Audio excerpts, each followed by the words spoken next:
गुरुर्ब्रह्मा गुरुर्विष्णुः गुरुर्देवो महेश्वरः गुरुः साक्षात् परब्रह्म तस्मै श्री गुरवे नमः. तस्मै श्री गुरवे नमः. नमस्कार. आज आपण 18व्या अध्यायाच्या ज्ञानेश्वरी मधल्या 390व्या ओवी भाग बघणार आहे. मागच्या वेळेस आपण 390 नंबरच्या ओवीपर्यंत बघितलं होतं ना. तर त्याच्यानंतरच आपण बघूया आता 390 मध्ये काय म्हणतात ज्ञानेश्वर महाराज, की त्याप्रमाणे जो शास्त्रांच्या व गुरुच्या नावाने म्हणजे त्यांच्याकडून आलेला वाराही आपल्या गावच्या शिवेवर टिकू देत नाही. म्हणजे काय की शास्त्र आणि गुरु यांना जो मुळीच मानत नाही आणि जो केवळ मूर्खपणाच्या जीवित्वाने जगलेला आहे, तर काय होईल त्याला? तेणे देहात्मदृष्टीमुळे आत्मया घापे देहाचे जाळे, जैसा अभ्राचा वेगू कोल्हे चंद्री मानी. जसा ढगांचा वेग कोल्हा चंद्राच्या ठिकाणी मानतो. म्हणजे कोल्ह्याला काय वाटतं की हे ढग नाही फिरत आहेत किंवा ढग वेगाने इकडे तिकडे नाही जात आहेत. त्याला असं वाटतं की चंद्र इकडून तिकडे चाललाय. ढग पळत असताना चंद्र पळतो असे मानतो. तसा देहालाच तो आत्मा मानित असल्यामुळे त्याच्याकडून आत्म्याला देहाच्या जाळ्यात घातलं जातं. तो आत्म्याच्या ठिकाणी देहाचे धर्म पाहतो. म्हणजे कसं आहे बघा, की आपल्याला असं वाटतं ना की हा देह म्हणजेच मी आहे. तर समजा हा देह इकडून तिकडे गेला, तर आपल्याला असं वाटतं की मी इकडून तिकडे गेलो. तर तसं नाही होत. होतं काय की माझ्या जाणीवेमध्ये आधी एक प्रकारचा अनुभव असतो आणि मग ती जाणीव किंवा तो अनुभव माझ्या जाणीवेतनं चालला जातो आणि मग दुसऱ्या जागेमध्ये जिथे आपला देह जातो तिथला अनुभव आपल्या जाणीवेत येतो. म्हणजे कसं की आता हा आपला गीता चिंतनाचा वर्ग सुरू झाला, तर त्याच्या आधी दुसऱ्या एका चिंतनामध्ये मी होतो. असं आता मी बोलताना म्हणतोय, परंतु ते दुसरं चिंतन जे होतं ना ते माझ्या जाणीवेत तेव्हा होतं. आत्ता हे चिंतन माझ्या जाणीवेत आहे. मी कुठेच नाही गेलो. माझी जाणीव जिथे होती तिथेच आहे. माझी जाणीव जी आहे ती सर्वव्यापी आहे. त्यामुळे त्या जाणीवेमध्येच आधीचा अनुभव आला आणि गेला, आत्ताचा अनुभव आत्ता आहे आणि ज्या क्षणी हा अनुभव येतोय त्याच क्षणी जातोय. आने वाला पल जाने वाला है, हो सके तो इसमें जिंदगी बिता दो.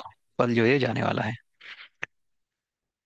प्रत्येक शब्द माझ्या तोंडातनं जो निघतोय ना, तो निघता क्षणीच भूतकाळात जातोय.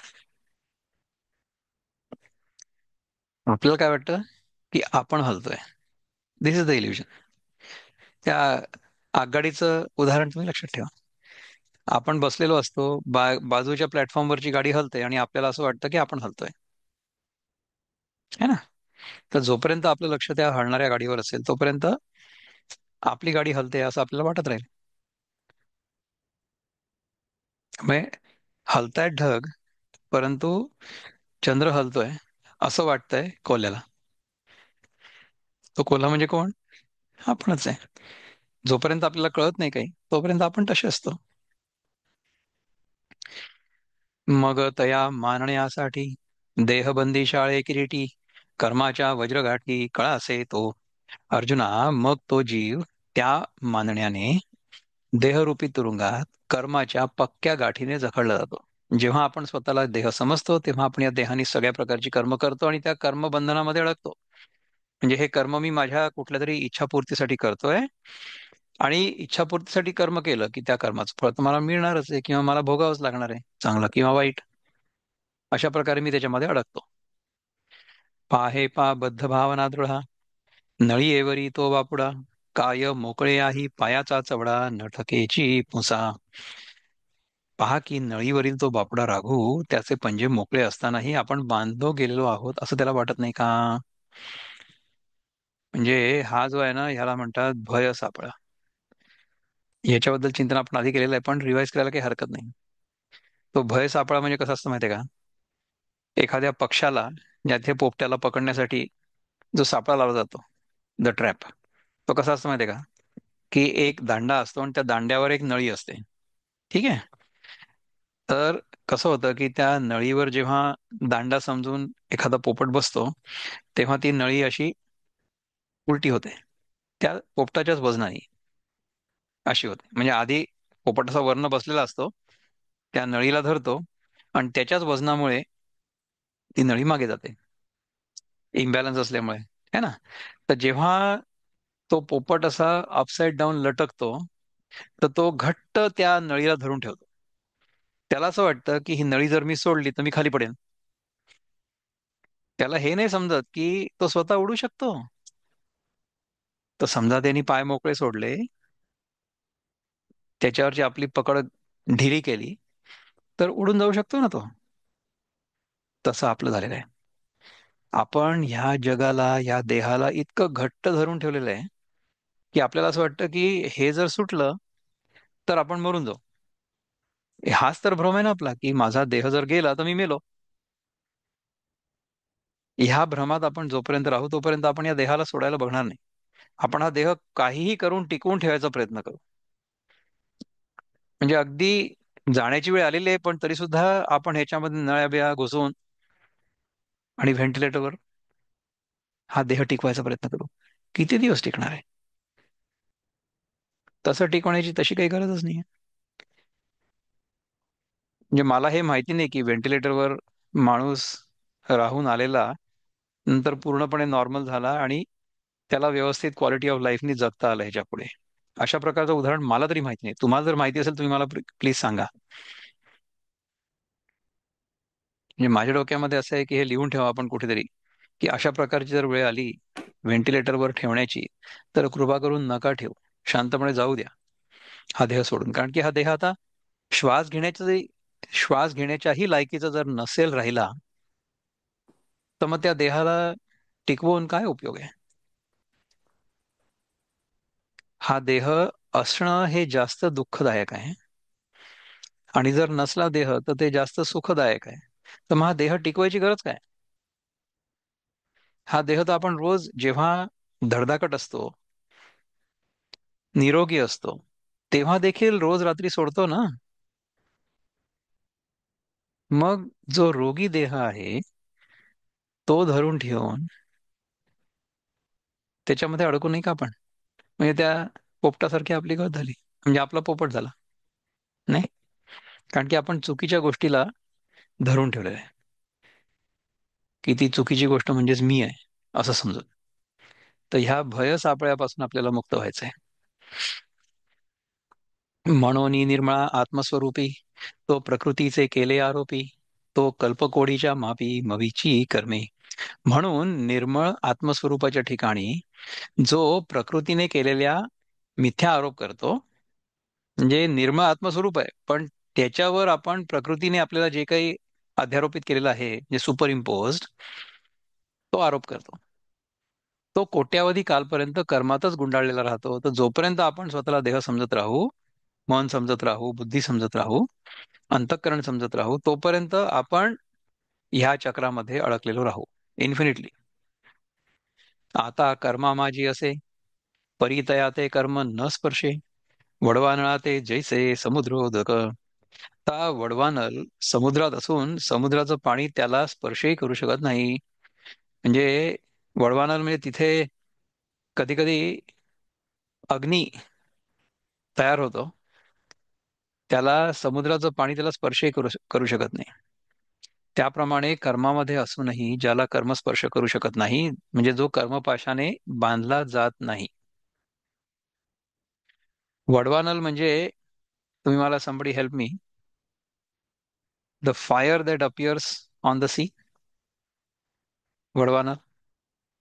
किंवा जी फॉरेस्ट फायर असते, त्याचा आणि समुद्राचा काय संबंध आहे मला एक्झॅक्टली माहिती नाही. एनिबडी कॅन पाण्यात हेल्प मी? लागलेल्या आगीला वडवानळ म्हणतात.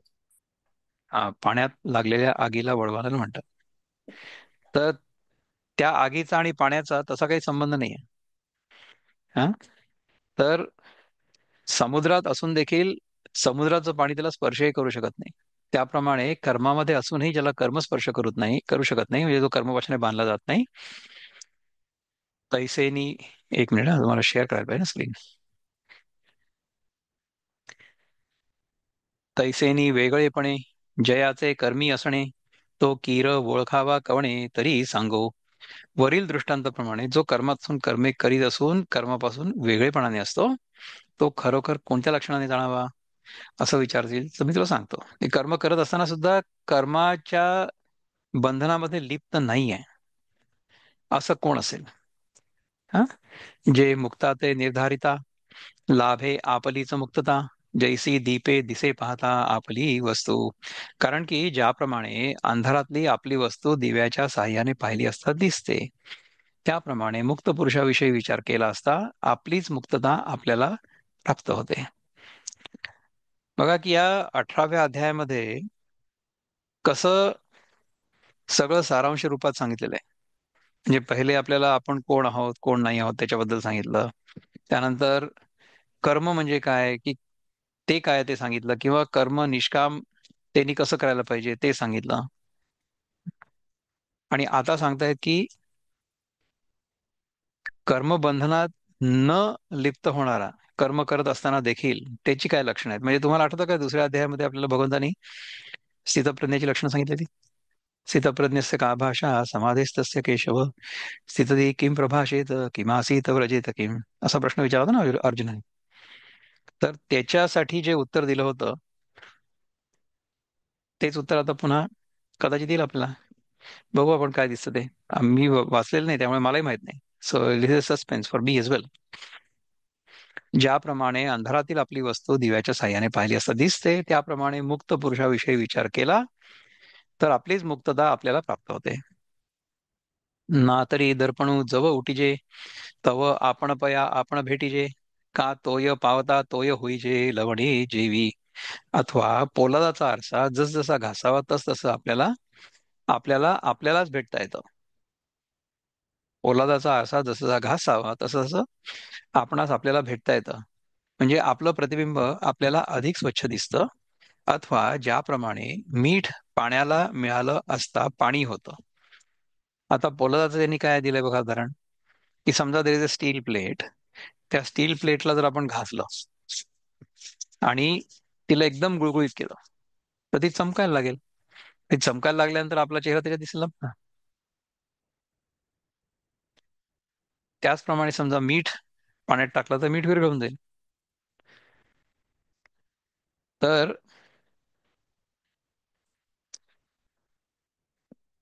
Share the screen again.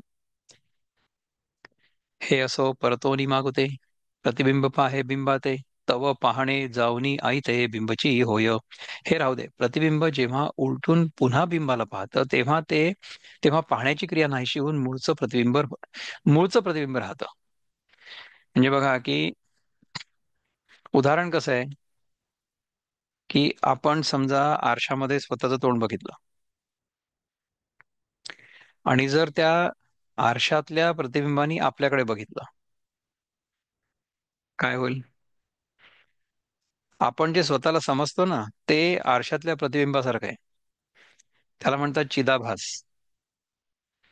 आपलं स्वतःचं जे स्वरूप आहे ना, खरं स्वरूप, ते जेव्हा मन आणि बुद्धीमधनं प्रोजेक्ट होतं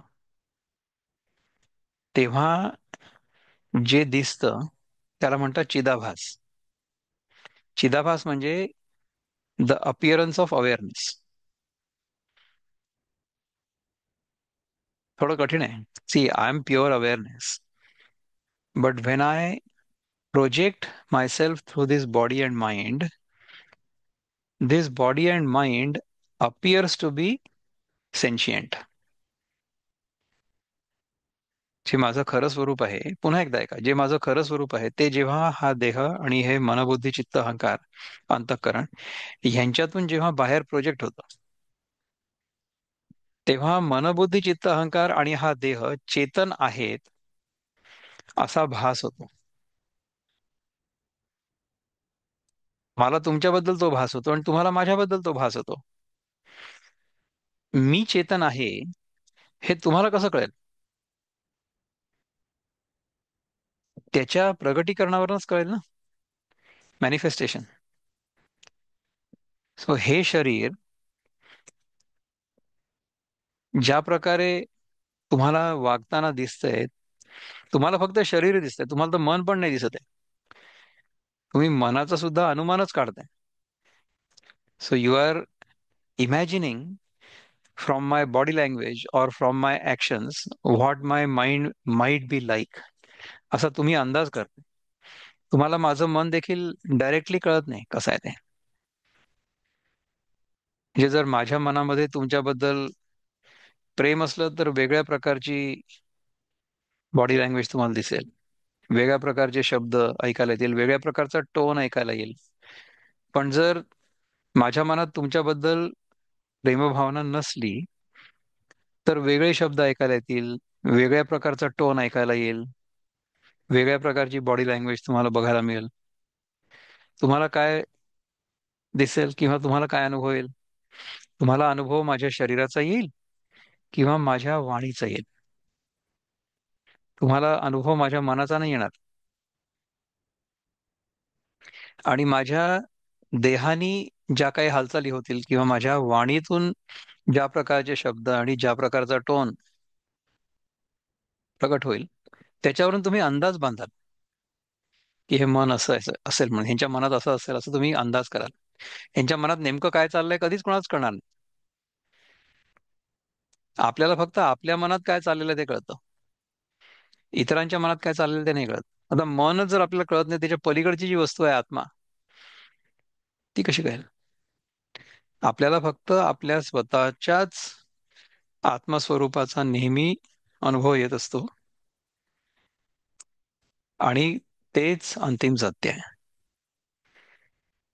जर आपल्याला आपल्या स्वतःच्या आत्मस्वरूपाचा खराच बोध झाला, आपण त्याला आत्मा समजतच नाही. आपण स्वतःला एक वेगळा जीवात्मा, सेपरेट फ्रॉम यू, असं समजतोय ना. तर जोपर्यंत ही जी वेगळेपणाची आणि सीमिततेची भावना किंवा चुकीची भावना, भ्रम आपल्या मनात असेल, तोपर्यंत ह्या संकुचित सीमित जीवात्म्याला ह्याच्यातून मोकळं होण्याची इच्छा होते. म्हणजे तुम्ही बघा की आता काल परवाच माझं एक बोलणं सुरू होतं माझ्या एका बहिणीसोबत. ती मला म्हणाली की दादा, माझी चप्पल मला चावली. तर मी तिला गमतीने म्हटलं की अगं, तुला आतापर्यंत माणसं चावत होती, आता चपलाही चावायला लागल्या का? हं? म्हणजे काय झालं की चप्पल समजा थोडी छोटी असली, समजा तुमचा नंबर असेल 6 आणि तुम्ही 5.5 नंबरची चप्पल घातली, तर ती चावायला लागेल. म्हणजे काय की ती अनकम्फर्टेबल होईल ना. तर चपलेबद्दल जर असं असेल, तर तुम्ही विचार करा की आपला जो अनंत आत्मा आहे, तो या छोट्याशा 2 फूट बाय 5.5 फूटच्या देहामध्ये येऊन बंदिस्त झाला, तर त्याला किती क्लॉस्ट्रोफोबिक वाटेल आणि किती चावेल तो, नाही? म्हणून आपल्याला दुःख होतं. आपण आहोत अनंत, परंतु आपण स्वतःला सीमित, परिमित आणि बंदिस्त मानून घेतलेले आहे. तर जोपर्यंत आपण स्वतःला या बंधनातनं मोकळं करत नाही, तोपर्यंत आपल्याला मोकळं वाटणार नाही. तुम्हाला ज्या कुठल्या साईजच्या बेडरूम मध्ये राहण्याचा अनुभव असेल ना, त्याच्यापेक्षा अर्ध्या साईजच्या बेडरूम मध्ये एखाद वेळेस झोपून बघा. तेही करायची गरज नाही. तुम्ही बेडरूम मध्ये आपल्या पलंगावर झोपताना व्यवस्थित, त्याच्याऐवजी एखाद्या दिवशी तुमच्या गाडीत झोपून पहा. अवघडल्यासारखं वाटेल, ते तुम्हाला कम्फर्टेबल नाही वाटणार. याचा अर्थ काय आहे की समजा एखादी वस्तू जर खरोखरीच मोठी असली, तर तिला जेव्हा आपण छोट्याशा याच्यामध्ये ठासून भरण्याचा प्रयत्न करतो, तेव्हा क्लॉस्ट्रोफोबिया होतो. आपल्याला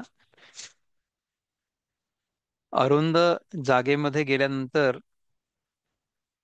एक प्रकारची भीती वाटते, त्याला म्हणतात क्लॉस्ट्रोफोबिया. तर तो आत्मा समजा या देहामध्ये अडकलेला असेल, त्याला काय वाटत असेल? म्हणून आपण ह्याच्यातनं मोकळं व्हायचा प्रयत्न करतो. ही जी आपली स्वाभाविक अर्ज आहे, स्वाभाविक प्रवृत्ती आहे मोठं होण्याची, ती त्याच्यातून निर्माण झालेली आहे. कारण की आपण आहोत अनंत, परंतु आपण स्वतःला सीमित मानून घेतलेलं आहे. तर ह्या भ्रमातनं फक्त मोकळं व्हायचंय की आपण सीमित नाही आहोत, आपण अनंतच आहोत. तर हा जो चिदाभास आहे, हे आपण स्वतःला ह्या देहामध्ये मनामध्ये बंदिस्त झालो आहोत, तेवढेच राहिलो आहोत असं मानलेलं आहे. आता ह्याच्यामध्ये गंमत काय बघा, की हा जो चिदाभास आहे ना, त्याला मूर्खपणामुळे किंवा चुकीचा म्हणजे भ्रम झाल्यामुळे असं वाटतं की मीच करताय. So this reflection or reflected consciousness somehow magically has the ability to think that it is individual. ही जी इंडिव्हिज्युअलिटीची कल्पना आपल्या डोक्यामध्ये असते ना, ही आपोआप तयार होते. 15व्या अध्यायामध्ये आपल्याला सांगितलं होतं भगवंतानी, हा द्वाविमो पुरुषो लोके क्षरश्चाक्षर एव च अक्षर सर्वाणी भूतानी कूटस्थोक्षर उच्यते. सांगितलं होतं. आपण जागे झाल्याबरोबर मी अनुभव करता आणि मी जे अनुभव करतोय ते जग, अशा प्रकारचं द्वैत आपोआप तयार होतं विदाउट एनी एफर्ट. म्हणजे आरशासमोर उभं राहिल्यानंतर आरशामध्ये आपलं प्रतिबिंब जितक्या सहजतेने दिसायला लागतं, तितक्या सहजतेने आपल्याला उठल्याबरोबर पाचही इंद्रियांच्या मार्फत जगाचं दर्शन म्हणजे जगाचा अनुभव यायला लागतो. आणि मग आपल्याला असं वाटायला लागतं की मी अनुभव करता म्हणजे ज्याला अनुभव होतोय तो, I am the one who is experiencing. आणि हे जे समोर जग दिसतंय मला, ते एक्सपिरियन्स्ड जग, एक्सपिरियन्स जग. तर ह्या प्रकारचं द्वैत आपण जेव्हा फक्त उठतो ना तेव्हा तयार होतं, किंवा तेच आपल्या स्वप्नात पण दिसतं. Only in these two states of mind is there any duality. ह्या दोन अवस्थांमध्ये फक्त द्वैताचा अनुभव होतो. बाकीच्या दोन अवस्था आहेत म्हणजे डीप स्लीप किंवा समाधी, त्या दोन मध्ये जगाचा अनुभव नाही होत. तर ज्या जगाचा अनुभव आपल्याला एका विशिष्ट सेट ऑफ कंडिशन्स मध्येच होतो आणि नंतर तो चालला, तर ते अल्टिमेटली सत्य कसं असू शकेल? Something that appears under a certain set of conditions and then disappears under certain other set of conditions cannot be ultimately real. Then what is real? I am real. कारण की मलाच ह्या सेट ऑफ कंडिशन्सचा अनुभव येतो आणि त्या set of कंडिशन्सचा अनुभव येतो. म्हणजे मलाच भावाचा अनुभव होतो, भावाचा म्हणजे असण्याचा, भावाचा म्हणजे माझ्या लहान भावाचा नाही, माझ्या लहान भावाचा पण अनुभव मला येतो, पण असण्याचा, भावाचा म्हणजे असण्याचा, आणि अभावाचा म्हणजे नसण्याचा अनुभव पण येतो. म्हणजे हे जग मला जागृत अवस्थेमध्ये आणि स्वप्नावस्थेमध्ये आहे असं वाटतं, आणि तेच जग निद्रावस्थेमध्ये किंवा समाधी अवस्थेमध्ये नाहीच झालेलं पण जाणवतं. असणं आणि नसणं ह्या दोन्ही गोष्टी मला जाणवतात. तर माझं असणं जे आहे ते नेहमीच असणं असतं आणि त्याच्यामध्ये गोष्टी येतात जातात येतात जातात असं होतं. This is what happen. So once this चिदाभास, वन्स दिस प्रतिबिंब लुक्स ॲट दी ओरिजिनल, म्हणजे आपली धारणा बदलते. आपण जेव्हा स्वतःकडे बघायला लागतो तेव्हा लक्षात येतं की अरे, जो बघत होता ना, जो बघणारा होता, तो चिदाभास, तो मी, जीवात्मा, तो ऍक्च्युली मिथ्या आहे खरं सांगायचं. आणि जे हे ओरिजिनल आहे, जे सत्य आहे, तेच एक सत्य आहे. बाकी सगळं जे आहे ना, ते सत्य नाही आहे. म्हणजे मागे आणखीन एक आपण उदाहरण बघितलं होतं का, की समजा आपण एखाद्या आरशामध्ये सूर्याचं प्रतिबिंब कॅप्चर केलं. समजा बाहेर इकडे सूर्य आहे बघा, आणि तिकडे तुम्ही इथून आरशामध्ये ते सूर्याचं प्रतिबिंब, आणि मग हा आरसा जर आपण फिरवला तर मग हा सूर्याचा प्रकाश जो आहे तो तिकडे रिफ्लेक्ट होतो दुसरीकडे. आता तिकडे जर अंधार असला तर ते ह्याच्या प्रकाशामुळे ते रिफ्लेक्ट होऊ शकतं, म्हणजे ते लाईट अप होऊ शकतं. एक्झॅक्टली तसंच होतं ना चंद्राच्या प्रकाशात. विचार करा बरं.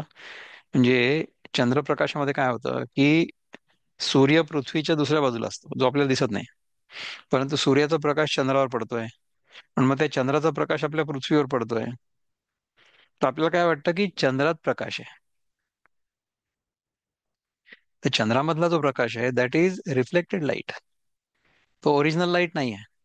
परंतु चंद्रप्रकाश सुद्धा जो येतो आहे पृथ्वीवर, ज्याच्याने पृथ्वी सगळी आपल्याला दिसायला लागते, तो प्रकाश चंद्राचा आहे का? प्रकाश सूर्याचाच आहे, परंतु चंद्राचा आहे असं वाटतं. त्याचप्रमाणे आपलं जे शुद्ध चैतन्य आहे, ते जेव्हा या शरीरातून आणि मनातून प्रगट होतं, तेव्हा आपल्याला असं वाटतं की ह्याच्यातच प्रकाश आहे, ह्याच्यातच चैतन्य आहे. So we start thinking that this body and mind are sentient or they are animated. And what is causing the animation? Paramatma, Brahma. That is what is causing the animation. आणि ते आपलं खरं स्वरूप आहे. परंतु आपण त्याच्याकडे न बघता असं मानायला लागतो स्वतः की आपणच प्रकाश करणारे आहोत. म्हणून तर मनाची आणि चंद्राची उपमा, सिमिलॅरिटी सांगितलेली आहे, की मनाची देवता चंद्र आहे.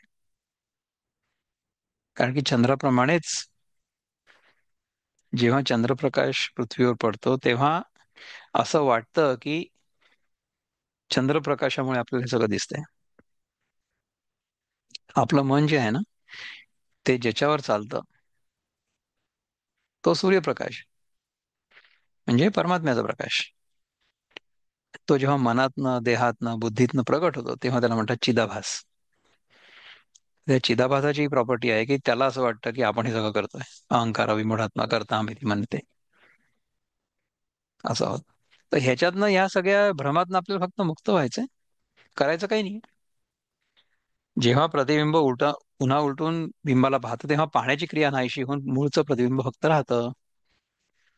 तैसे हारपले आपण पेपावे, ते संता ते पाहता गिवसावे, म्हणून वानावे ऐकावे तेची सदा. त्याप्रमाणे आपला हरवलेला आत्मभाव आपल्याला प्राप्त व्हावा अशी जर कोणाची इच्छा असेल, तर संतांसंबंधीचा विचार केला असता तो आत्मभाव त्याला शोधत येतो. म्हणून नेहमी संतांचंच वर्णन करावं आणि संतांचंच वर्णन ऐकावं. संत जे असतात ना, त्यांना याचा बोध झालेला असतो. तो बोध झालेला असल्यामुळे त्यांच्या जीवनातून, त्यांच्या वागण्यातून, त्यांच्या देहबोलीतून, त्यांच्या सगळ्या कर्मांमधून, त्यांच्या वाणीतून, त्यांच्या शब्दातून किंवा त्यांच्या शब्दांच्या टोन मधनं सुद्धा ते जे सत्य आहे ते प्रतिबिंबित होतं. कारण की त्यांना त्याचा अनुभव झालेला. ते जर सत्य प्रतिबिंबित झालं, तर त्याच्यातून आपल्याला प्रेरणा घ्यायची. कारण की ब्रह्म जे आहे त्याला काही कुठल्याही प्रकारची उपकरण नाही उपलब्ध. तर ब्रह्म जे आहे ते प्रकट कसं होईल? तर ते प्रकट होतं संतांच्या मार्फत. तर जर आपल्याला कसं जगावं ही कला शिकायची असेल, तर आपण संतांच्या पायाशी बसून ती कला शिकावी. जीवनाची कला संत शिकवत आहेत, तर त्यांच्या जीवनाकडे बघावं आणि शिकावं काहीतरी. परी कर्मी असोनी कर्मे, जो नावरे समे विषमे, चर्मचक्षुचेनी ना चामे दृष्टी जैसी. तर कर्मात असून बऱ्या वाईट कर्माने लिप्त होत नाही. ते कसं? तर ज्याप्रमाणे कातडीच्या डोळ्याच्या कातड्यात दृष्टी असून ती त्याने लिप्त होत नाही. कातळीच्या डोळ्याच्या कातड्यात दृष्टी असून ती त्याने लिप्त होत नाही. हे आपले हे जे डोळे आहेत ना, त्याच्यामध्ये दृष्टी आहे, परंतु दृष्टी त्या डोळ्यांमुळे लिप्त होत नाही, अडकत नाही, किंवा दृष्टी आणि डोळे हे एकमेकांना चिकटत नाहीत. त्यांचा संबंध आहे नाही असं नाही आहे. परंतु जे आपले भौतिक डोळे आहेत, म्हणजे चामड्याचे जे डोळे आहेत ते, आणि जी दृष्टी आहे, दृष्टी ऍक्च्युअल साईट, त्यांचा तसा काही संबंध नाही. म्हणजे एकमेकांना चिकटले असा संबंध नाही आहे, ते एकमेकांशी वेगळे आहेत, परंतु ते एकत्र आहेत असं वाटतं.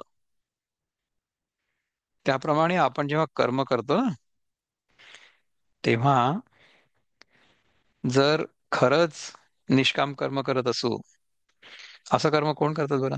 असं कर्म फक्त संतच करतात. ते स्वतःच्या कामनापूर्तीसाठी कर्म नाही करत, ते सगळ्यांच्या कल्याणाकरता कर्म करतात. अशा प्रकारे जर तुम्हाला कर्म करता आलं तर फार उत्तम. तशा प्रकारे कर्म करता यावं अशा प्रकारच्या संकल्पने आपण काम सुरू करायला पाहिजे. वी शुड ऑलवेज कॉन्टेम्प्लेट की how we can do that. तैसा सोडवला जो आहे, तयाचे रूप आताप आहे, उपपत्तीची बाहे उभवनी सांगो. त्याप्रमाणे जो सर्व कर्मांच्या बंधनापासून मुक्त झाला आहे, त्याचं स्वरूप आता विचाराचा बाहू उभारून सांगतो, ते तुम्ही पहा. तर त्याच्यासाठी जर आपल्याला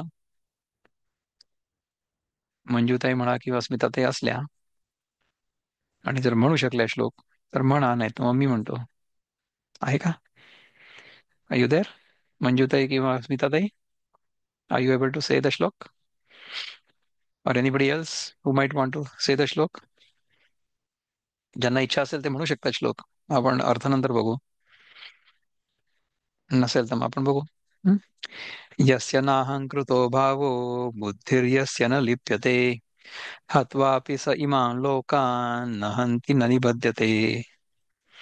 म्हणजे काय आहे की one who is not motivated by false ego, whose intelligence is not entangled, though he kills men in this world, does not kill, nor is he bound by his actions. हा जो स्थितप्रज्ञ आहे की जो लिप्त होत नाही, त्याचं सगळं वर्णन सुरू आहे ना. नसे जास अहम भाव, नसे बुद्धीत लिप्तता, मारी विश्व जरी सारे, न मारी चिन बांधिला. ज्याला अहंभाव नसेल आणि त्याच्या बुद्धीमध्ये लिप्तता नसेल, म्हणजे त्याची बुद्धी कुठे काही अडकलेली नाही आहे, त्यांनी सगळं विश्व जरी मारलं तरी सुद्धा तो मारत नाही आणि त्यांनी बांधला जात नाही, म्हणजे त्या कर्मामध्ये तो लिप्त होत नाही. अरे, आपल्याला आता I have to open the Marathi मुक्तछंद, आणि ते जे आहे ते मला ओपन करायला पाहिजे ना. मी ते विसरलो आज ओपन करायला. So sorry. Let me see if I can get that opened up quickly enough. Gita Chintan, मुक्तछंद आणि वृत्तबद्ध, both of them are open. आधी उघडून ठेवायला पाहिजे मी. अरे वा, जिथून सोडलं होतं तिथेच ओपन झालं, किती छान. Awesome. Let me get into the share screen. This is good. नवीन जे आपलं मशीन आहे ते जास्त चांगला काम करत आहे. नसे करता भाव किंचित, बुद्धी ज्याची अलिप्त, जरी वधी लोक समस्त, कर्मे त्यासी न बांधित. ज्याला जर करता भाव अजिबात नसला, त्याला त्याची बुद्धी जर अलिप्त असली, यांनी सगळे लोक वध केले म्हणजे सगळ्यांना मारून टाकलं, तरी सुद्धा त्याची कर्मे त्याला बांधणार नाहीत. वृत्तबद्धामध्ये काय म्हणतात? नसे भाव करते पणाचा जराही, नसे लिप्त बुद्धी जयाची कधीही, वधावे जरी लोक त्याने जगात, तया कारणे तो नसे बद्ध होत. कर्तेपणाचा जर भाव नसला तर आपण जे काही कर्म करू ते कर्म आपल्याला चिकटणार नाही. त्याच्यानंतर आपण बघूया ज्ञानेश्वर महाराज काय म्हणतात. ज्याच्या ठिकाणी मी कर्म करता हा अहंकार नाही, ज्याची बुद्धी अलिप्त असते, त्याने जरी या सर्व जगताला मारलं तरी तो कोणालाही मारत नाही आणि घात केल्याच्या पातकाने बद्ध होत नाही. जर आपण कर्तव्य बुद्धीनी क्षत्रिय म्हणून आपल्या चुलत भावांचा संहार केला, म्हणजे करावा लागला आपल्याला, तरी सुद्धा जर आपण कुठल्याही प्रकारच्या स्वार्थ बुद्धीने प्रेरित नसलो तर त्या कर्माचा लेप आपल्यावर होत नाही. आपल्याला त्या हत्येचं पाप लागत नाही, कारण की ती हत्या नसते, तो आपण धर्म प्रस्थापित करण्यासाठी केलेलं आपलं स्वधर्म कर्म असतं, म्हणून आपण ते अडकत नाही. तरी अविद्येची या निदा, विश्वस्वप्नाचा हा धांदा, भोगीत होता प्रबुद्धा अनादी जो. तर जागे असलेल्या अर्जुना, अविद्यारूपी निद्रेमध्ये विश्वरूपी स्वप्नाचा व्यवहार म्हणजे अनुभव जो अनादी कालापासून भोगीत होता, म्हणजे करीत होता, तो महावाक्याचे निनावे, गुरुकृपेचे निधावे. माथा हातू ठेविला नव्हे थापटिला जैसा. त्याला महावाक्याच्या उपदेशाच्या शब्दांनी हाक मारून मग त्याला आपल्या कृपेच्या सामर्थ्याने गुरूंनी त्याच्या मस्तकावर हात ठेवला. असंच नव्हे तर त्याला थापटून जाग केलं. म्हणजे काय केलं पहा की आतापर्यंत आपण हे जग खरं आहे ह्या भ्रमामध्ये, ह्या जगामध्ये अडकलेलो होतो. म्हणजे काय की आपण झोपलेलो होतो. कशाबद्दल? आपल्या खऱ्या स्वरूपाबद्दल. याच्याबद्दल आपल्याला कधी सांगितलं होतं? दुसऱ्या अध्यायात सांगितलं होतं ना भगवंतानी. काय सांगितलं होतं? या निशा सर्वभूतानां तस्यां जागर्ति संयमी यस्यां जागृती भूतानी सा निशा पश्यतो मुनेः. म्हणजे जिथे सगळं जग झोपलेलं आहे तिथे हा योगी जागा आहे, आणि जिथे सगळं जग जागा आहे तिथे हा योगी झोपलेला आहे. तर जोपर्यंत आपण जगाला सत्य मानतो तोपर्यंत आपण झोपलेलो असतो. तर ह्या निद्रेतून जागा करण्यासाठी भगवंत स्वतः अर्जुनाला उठवत आहेत हाताने हलवून, की बाबा आता उठ. म्हणजे काय की आतापर्यंत तू जगाला जे सत्य मानत होता त्या निद्रेतून आता उठ. तुला असं वाटत होतं ना की माझ्या चुलत भावांना मारलं, माझ्या वडिलांच्या काकांना मारलं की मला पाप लागेल. तसं नाहीये. तू जर हे सगळं कर्म अलिप्त राहून केलं तर तुला त्याचं पाप नाही लागणार. तैसा विश्वस्वप्ने सीमाया नीद सांडूनी धनंजया सहसा चैला अद्वया नंद फणिजो. अर्जुना, त्या क्षणी विश्वरूप स्वप्नासह ती मायारूपी निद्रा टाकून देऊन जो अद्वयानंदपणे सहज जागा झाला. म्हणजे मी अद्वयानंद रूप आहे अशा मूळच्या आठवणीवर आला. So we remembered who we were. We forgot about what we had become. We gave it up and we went back into our essential nature. तेव्हा मृगजळाचे पूर दिसते एक निरंतर हारपती का चंद्रकर फाकता जैसे. त्यावेळी मृगजळाचं नेहमी एकसारखे दिसणारे पूर, म्हणजे मृगजळामध्ये पूर आलाय असं आपल्याला नेहमी दिसतं, परंतु ज्या क्षणी चंद्र किरण फाकतात हं, तेव्हा ते नाहीसे होतात. म्हणजे काय की रात्री आपल्याला दिसत नाही. मृगजळ जे आहे ते फक्त दिवसा दिसतं, रात्री नाही दिसत. का बाळत्व निघोनी जाय तै बागुला नाही त्राय पै जळालिया इंधन न होय इंधन जेवी. अथवा बालपण निघून गेल्यावर बागुल बोवाला जर बळ राहत. म्हणजे लहान मुलाला तुम्ही बागुल बोवाची भीती दाखवा, हम्म, पण जेव्हा मोठं होतं बाळ तेव्हा त्याला बागुल बोवाची भीती आपण नाही दाखवू शकत. है ना? किंवा लाकूड जळाल्यावर जसा स्वयंपाक होत नाही, जळून गेला एकदा लाकूड किंवा त्याचा स्वयंपाक होत नाही. नानाचे वो आलिया पाठी ते स्वप्न न दिसे धिरी तैसी अहम ममता किरीटी नुरेची तया. अथवा जागृती आल्यानंतर स्वप्न जसं दृष्टीला दिसत नाही त्याप्रमाणे अर्जुना त्याला मी आणि माझं हे उरत नाही. त्याला हे कळतं. म्हणजे जोपर्यंत आपण स्वप्न बघत असतो ना तोपर्यंत आपल्याला स्वप्न खूप खरं वाटतं. आणि मग जेव्हा आपण त्यातनं जागे होतो तेव्हा लक्षात येतं की अरे ते स्वप्न होतं. त्यामुळे मग स्वप्नामध्ये जे काही घडलेलं असेल त्याच्याबद्दल आपल्या मनामध्ये कुठल्याही प्रकारचा उद्वेग निर्माण नाही होत उगीचच्या उगीच, कारण की ते स्वप्न होतं, नाही का? तर त्याचप्रमाणे जागृतावस्थेमध्ये ज्या ज्या गोष्टी घडत आहेत त्या सगळ्या गोष्टी देखील स्वप्नवतच आहेत हे जेव्हा कळतं तेव्हा मग खऱ्या अर्थाने आपण उठलो, जागे झालो ह्या जागृत अवस्थेच्या स्वप्नामधून, असं होईल. ते जेव्हा होईल तेव्हा मी आणि माझं हे उरत नाही. म्हणजे काय आहे की मला फक्त माझ्या शुद्ध जाणीवेची आता कल्पना नाही आली, त्याचा बोध झालेला आहे. त्यानंतर जे माझ्या व्यतिरिक्त आहे असं मला वाटतंय त्याच्यामधनं माझं मन पूर्णपणे उडून जाईल. माझा रस पूर्णपणे निघून जाईल. I will no longer be interested in the things the world because they don't give me lasting happiness. They keep changing all the time, and they are only an appearance only when I am awake. It doesn't even exist when I go to bed.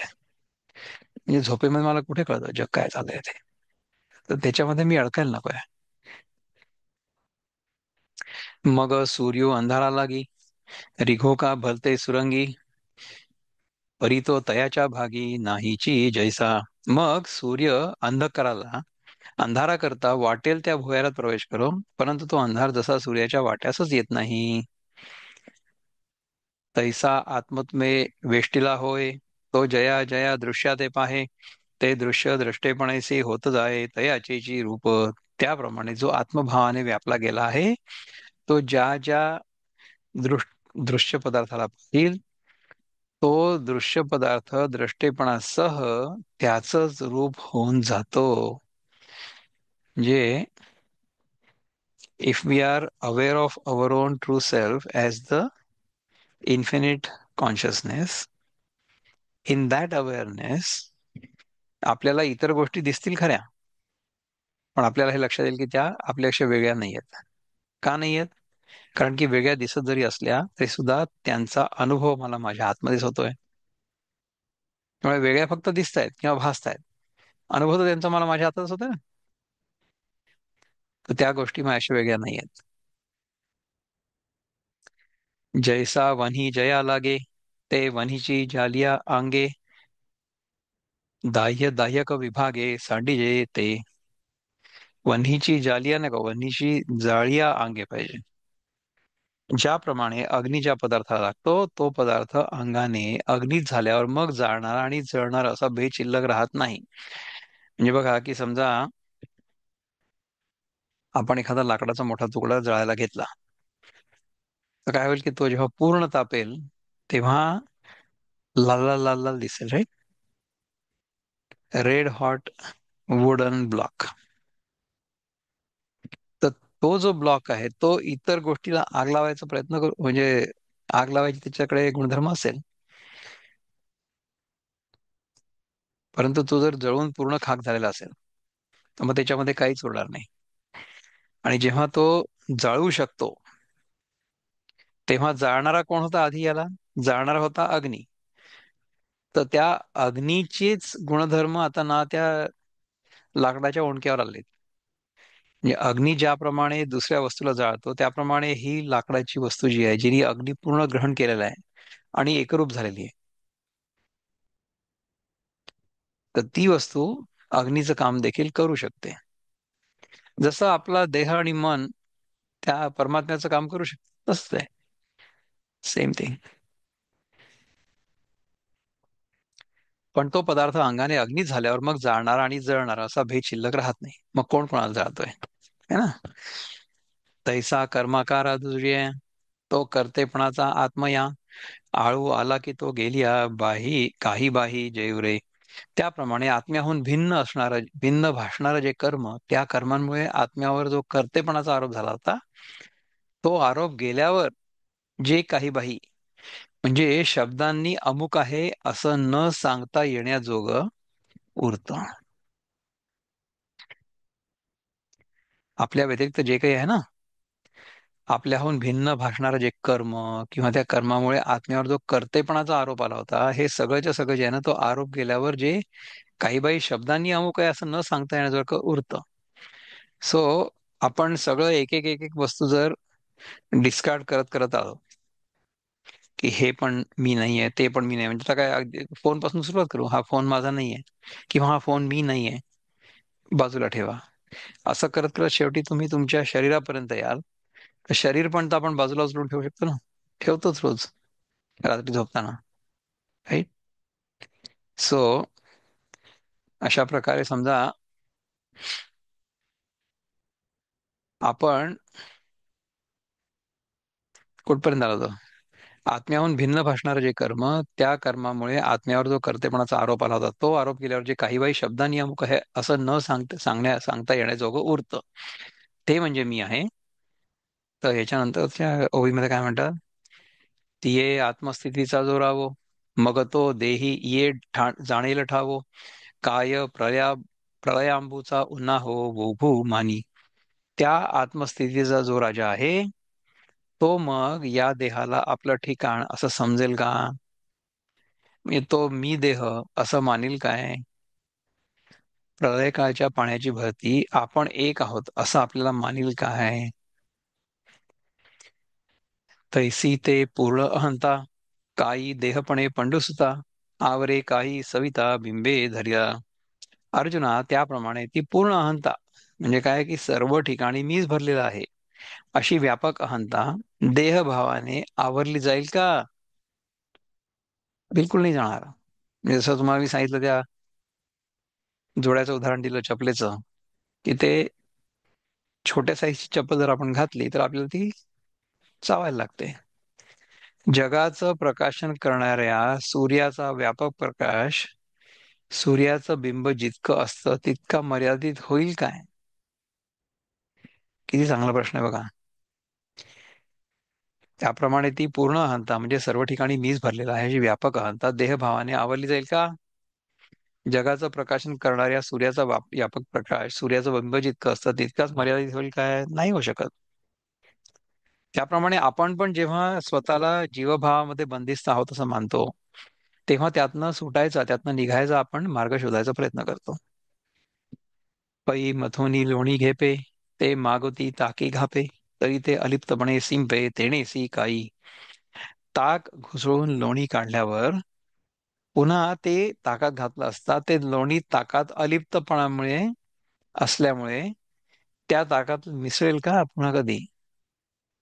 It never होईल. आपण जर लोणी काढून ठेवलं त्यातनं आणि पुन्हा ताकात घातलं, तर ते पुन्हा ताकात मिसळणार नाही की अलिप्तपणे. ते ताकात असताना अलिप्त होतं, परंतु आता वेगळं झाल्यानंतर त्याला पुन्हा एकदा त्याच्यामध्ये मिसळता येणार नाही. त्याचप्रमाणे आपल्याला जर आपल्या स्वतःचा बोध झाला, तर मग आपण याच्यामध्ये पुन्हा एकदा अडकणार नाही. नाना काष्ठोनी विरेशा, वेगळा केलिया हुताशा, राहे काष्ठाचिया मांदुसा कोंडले पणे. अथवा हे वीरश्रेष्ठ अर्जुना, काष्ठापासून अग्नी वेगळा केल्यावर म्हणजे लाकडं आणि अग्नी दोन्ही वेगळे केले, तो पुन्हा पेटीत कोंबून ठेवल्यास राहील का? आपण तो अग्नी एकदा काष्ठापासून वेगळा केला तर पुन्हा तो पेटीत कोंबून ठेवल्यास राहील का? नाही राहणार. आपल्याला जर स्वतःच्या स्वरूपाचा बोध झालेला असेल, आपण पुन्हा देहबुद्धीमध्ये किंवा जीवबुद्धीमध्ये नाही येणार. आणि आपल्याला दोनच गोष्टी करायच्यात.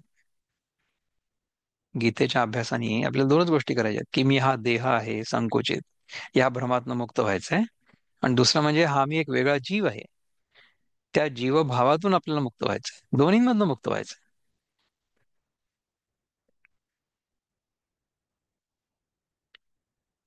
का रात्रीची या उदरा आतू, निघाला तो निघाला जो हा भाव भास्वतू, तो रात्री ऐसी मातू एक आई. अथवा रात्रीच्या पोटातून बाहेर निघाला सूर्य, तो रात्र अशी एखादी गोष्ट तरी ऐकेल काय? सूर्याला जर विचारलं की रात्र म्हणजे काय ते शोधून सांग, तर सूर्य जर बघायला गेला की रात्र कुठे आहे, तर तिथे रात्र राहील का? रात्र तर नाहीशी होईल. तैसे वैद्य वेदकपणेसी, तसे वेद्य वेदकपणेसी, पडिले का जयाचे ग्रासी, तया देहमी ऐसी अहंता कैची. त्याप्रमाणे ज्ञात्यासह संपूर्ण ज्ञेय जो गिळून बसलेला आहे, हे ज्यांच्या अनुभवात नाही झालेलं आहे, त्याला मी देह अशी अहंता कुठून असणार आहे? ज्ञात्यासह सर्व ज्ञेय जो घेऊन बसलेला आहे. ज्ञाता म्हणजे एक्सपिरियन्सर ऑर द नोअर. ज्ञेय म्हणजे ज्याचा अनुभव होते ती वस्तू, म्हणजे experienced object. So I the experience and the experienced object, both of them dissolve in the pure self. म्हणजे मगाशी जे द्वामिव पुरुष लोके सांगितलं ना, त्याच्यानंतर मग भगवान सांगतात की उत्तम पुरुष तू अन्य, परमात्मा ती उदाव्रता, तो जो त्याच्या पलीकडे आहे तो पुरुषोत्तम आहे.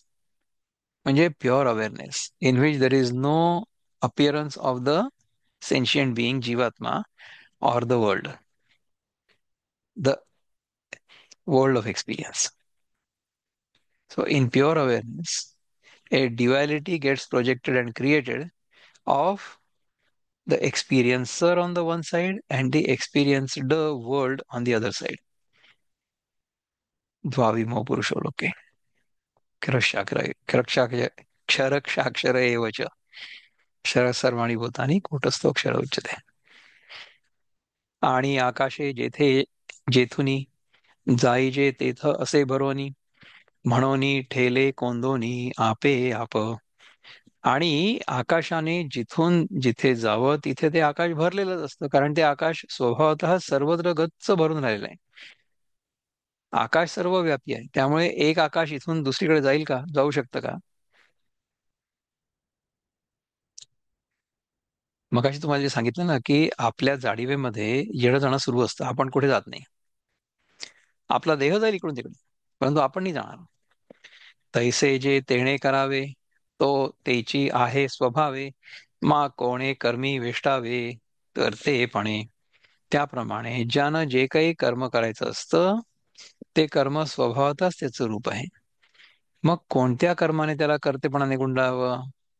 म्हणजे कोणत्या कर्मासंबंधाचा त्याने आपल्याकडे कर्तेपणा घ्यावा? कारण त्याला कर्म हे आपल्या स्वरूपाहून वेगळं उरलेलं नाही. हा जो ज्ञानी आहे, जो कर्म करतोय परंतु कर्म त्याला चिकटत नाहीये, त्याचे जे गुणधर्म आहे ना ते सांगतायत भगवान. त्याला कर्म हे आपल्या स्वरूपाहून वेगळं उरलेलं नाही. त्या स्वरूपामध्ये सगळं कर्म घडतंय, पण मी करता नाहीये, कर्तेपणाचा अहंकार माझ्यामध्ये उरलेला नाहीये. नुरेची गगनावीण थावो, नोहेची समुद्रा प्रवाहो, नुठीची ध्रुवा जावो तैसे झाले. आकाशाशिवाय जशी कुठे रिकामी जागा नाही, अथवा समुद्राला जसा प्रवाह नाही, अथवा ध्रुवाला जशी आपली जागा सोडून जाणं माहीत नाही, त्याचप्रमाणे त्याची स्थिती झाली. ऐसेनी अहंकृती व्हावो, जयाचा बोधी जहा लावावो, तरी देहा जव निर्वाहो तव आथी कर्मे. ह्याप्रमाणे देहाहंकाराचं असणं त्याच्या बोधात म्हणजे स्वरूपानुभवात बाधित झाला आहे. तरी पण जोपर्यंत देह आहे तोपर्यंत कर्मे आहेत. म्हणजे शरीर आहे तिथपर्यंत त्याच्या संघाताकडून कर्मे होतात. वारा जरी वाजोनी वसरे, तरी तो डोल रुखी उरे, का सेंदे धृती राहे कापुरे वेचलेनी. अरे अर्जुना, वारा जरी वाहून थांबला तरी वाऱ्याने उत्पन्न झालेला कंप झाडाच्या ठिकाणी राहतो. किंवा करंडीतील कापूर जरी संपला तरी त्याचा वास राहतो ना काही वेळपर्यंत. का सरले या गीताचा समारंभू, न वचे राहवलेपणाचा क्षोभू, भूमी लोळोनी गेलिया अंबू बोल थारे. गाण्याचा समारंभ संपल्यावर गाण्याच्या रंगाचा मनावरील परिणाम जात नाही, अथवा जमिनीवर पाणी वाहून गेलं तरी ओल राहते. आता हे गाण्याचा समारंभ संपल्यावर सुद्धा गाण्याचा आपल्या मनावरील परिणाम जात नाही. याचं उत्तम उदाहरण म्हणजे आपण समजा एखादं गाणं एखादं ऐकत झोपलो ना रात्री, तर सकाळी उठल्याबरोबर तेच गाणं आपल्या डोक्यामध्ये सुरू असतं आणि त्याचा प्रभाव झोपेत सुद्धा राहिला आणि आपण जेव्हा जागे झालो पुन्हा पुन्हा तो रिवाईव्ह झाला. मी जेव्हा भीमसेन जोशींचं गाणं ऐकायला जायचो ना, तेव्हा त्यांचे जे तानपुरे असायचे खूप सुंदर जुळलेले असायचे. तर त्या तानपुऱ्यांचा नाद माझ्या डोक्यामध्ये 2-2, 3-3 दिवस चालत राहायचा त्याच स्वरात. इतके ते सुंदर तानपुरे मिळवायचे आणि त्यांचं गाणं सुद्धा एकदम असं डोक्यात राहायचं. बाकी इतर लोकांच्या बाबतीत माझं असं नाही झालेलं कधी. म्हणजे त्यांचं जे गाणं होतं ना ते मनाचा ठाव घ्यायचं. तर अशा प्रकारे समजा कापुराची डब्बी आहे, त्याचं उदाहरण दिलं ना. कापुराची डब्बी जी आहे ती पूर्ण रिकामी झाली आता, परंतु त्याचा जो वास आहे थोडे दिवस राहील ना त्या कापुराच्या डब्बीमध्ये, नाही. अगा मावळलेनी अर्के, संध्येची ये भूमिके, ज्योती दीप्ती कौतुके, तिसे जैसी. अर्जुना, सूर्य मावळल्यावर देखील संध्याकाळच्या वेळेला सूर्याच्या ज्योतीचं तेज सहज दिसतं. पै लक्ष भेदिलिया भेदिलिया ही वरी, बाण धावेची तवरी, जव भरली हाती उरी बळाची ते. लक्ष भेदल्यावर देखील बाणात वेगाचा जोर शिल्लक राहिला आहे तोपर्यंत बाण सारखा पुढे पुढे जातच राहतो. नाना चक्री भांडे झाले, ते कुलाले परते नेले, परिभ्रमेची ते मागिले भोवंडिले पणे. अथवा चाकावर मडकं तयार झालं आणि ते कुंभाराने बाजूला काढलं, तरी आधीच्या फिरवण्याच्या गतीमुळे ते चाक फिरतच राहतं. म्हणजे समजा, किंवा आता दुसरं, कुंभाराच्या चाकापेक्षा तुम्हाला आजकालचं उदाहरण देतो, की आपण जेव्हा पंखा चालवतो ना, तर पंख्याचं बटन जेव्हा बंद करतो तेव्हा त्याच्यामध्ये इलेक्ट्रिसिटी येत नाही, आता बंद झालं बटन, पण तरी तो स्वतःच्याच गतीमुळे काही वेळ फिरत राहील ना. So the momentum will keep making it move. असं आहे. तर त्याप्रमाणे आपण देखील कर्मामध्ये लिप्त राहू शकतो, परंतु आपण जर स्वतःला ओळखलेलं असेल तर त्याच्यामध्ये कर्ता भावाची जी इलेक्ट्रिसिटी ती जाणार नाही. म्हणजे कसं आहे की मला माझ्या स्वरूपाचा बोध झालेला आहे, परंतु हे शरीर मिळाल्यानंतर आतापर्यंत ज्या संस्कारांच्या प्रभावाखाली फिरत होतं किंवा फिरत आहे, ते संस्कार तर सुरूच राहतील ना. ठीक आहे, म्हणजे मला मी कोण आहे हे लक्षात आलेलं आहे, परंतु आतापर्यंत शरीराचे जे गुणधर्म होते त्या गुणधर्मांनुसार ते शरीर पुढे जातच राहील ना. पण ते मी नाही आहे एवढं फक्त आपल्याला लक्षात ठेवायचं आहे. तैसा देहाभिमानू गेलिया, देह जेणे स्वभाव धनंजया, झाले ते अपैसया चेष्टवीच ते. त्याप्रमाणे देहाभिमान गेल्यावर सुद्धा अर्जुना, देह ज्या स्वभावाने प्रारब्धाने आलेला आहे ते प्रारब्ध देहाला आपोआप कर्म करायला लावतच. हे आता सांगितलं तेच. हं? संकल्पे विण स्वप्न, न लाविता दांगीचे बन, न रचिता गंधर्व भुवन, उठी जैसे. आपणास अमुक एक स्वप्न पडावं अशा संकल्पाशिवाय जसं आपल्याला स्वप्न पडतं, अथवा अरण्यातील झाडं जशी न लावता उगवतात, अथवा ज्याप्रमाणे गंधर्व नगर कोणी तयार न करता आपोआप उत्पन्न होतं, त्याचप्रमाणे आत्मयाचे नि उद्यमे विण, तैसे देहादी पंचकारण, होय आपण क्रिया जात. त्याप्रमाणे आत्म्याच्या व्यापाराशिवाय देहादी पाच कारणांकडून आपोआप कर्म मात्र होतात. आतापर्यंत जी होत होती तीच, परंतु त्याच्या मागे there is no deliberate desire to do these actions. पै प्राचीन संस्कारवशे, पाचही कारणे सहेतुके, कामविजती निघा अनेके कर्माकारे. प्रारब्ध संस्काराच्या शेषामुळे शरीर वाचादी हेतूसह देहादी पाच कारणांकडून अनेक प्रकारची कर्मे निर्माण होतात. बिकॉज ऑफ दॅट मोमेंटम या शरीरामधनं कर्म केली जातील असं दिसेल. तया कर्मा माझी मग, संहरो आघवे जग, अथवा नवे चांग अनु करो. मग त्या कर्मांमध्ये सर्व जगाचा नाश हो, अथवा दुसरं चांगलं नवीन जग उत्पन्न हो. परी कुमुद कैसे नि सुके, कैसे ते कमळ फाके, ही दोन्ही रवी न देखे जया परी. परंतु चंद्र विकासी कमळ जसं संकोचित होतं आणि सूर्य विकासी कमळ कसं उमलतं, हे दोन्ही ज्याप्रमाणे सूर्य जाणत नाही, सूर्याचा त्याच्याशी काही संबंध नाहीये, ते आपोआप होतं प्रकृतीच्या नियमांप्रमाणे. का विजू वर्षोनी आभाळ, ठिकरिया आतो भूतळ, अथवा करू शांडवळ सन्ना वृष्टी. अथवा मेघातून विजेचा वर्षाव होऊन पृथ्वीच्या ठिकऱ्या ठिकऱ्या होत, किंवा मेघ पर्जन्याची वृष्टी करून सगळं भूतळ हिरवेगार करो. तरी या दोही ते तैसे जैसे, नेडिजेची का आकाशे, तैसा देहीचा जो असे विदेह दृष्टी. परंतु या दोहींची जशी आकाशाला खबरही नसते, त्याप्रमाणे जो देहातच देहाभिमान रहित स्थितीने असतो, तो देहादिकी चेष्टी, घडता मोडता हे सृष्टी, न देखे स्वप्न दृष्टी चेला जैसा. अर्जुना, ज्याप्रमाणे जागा झालेला मनुष्य स्वप्न पाहत नाही, त्याप्रमाणे देहादिकाच्या कर्मांनी सृष्टी उत्पन्न झाली किंवा नाश पावली तरी देखील त्याला त्याची खबर नसते.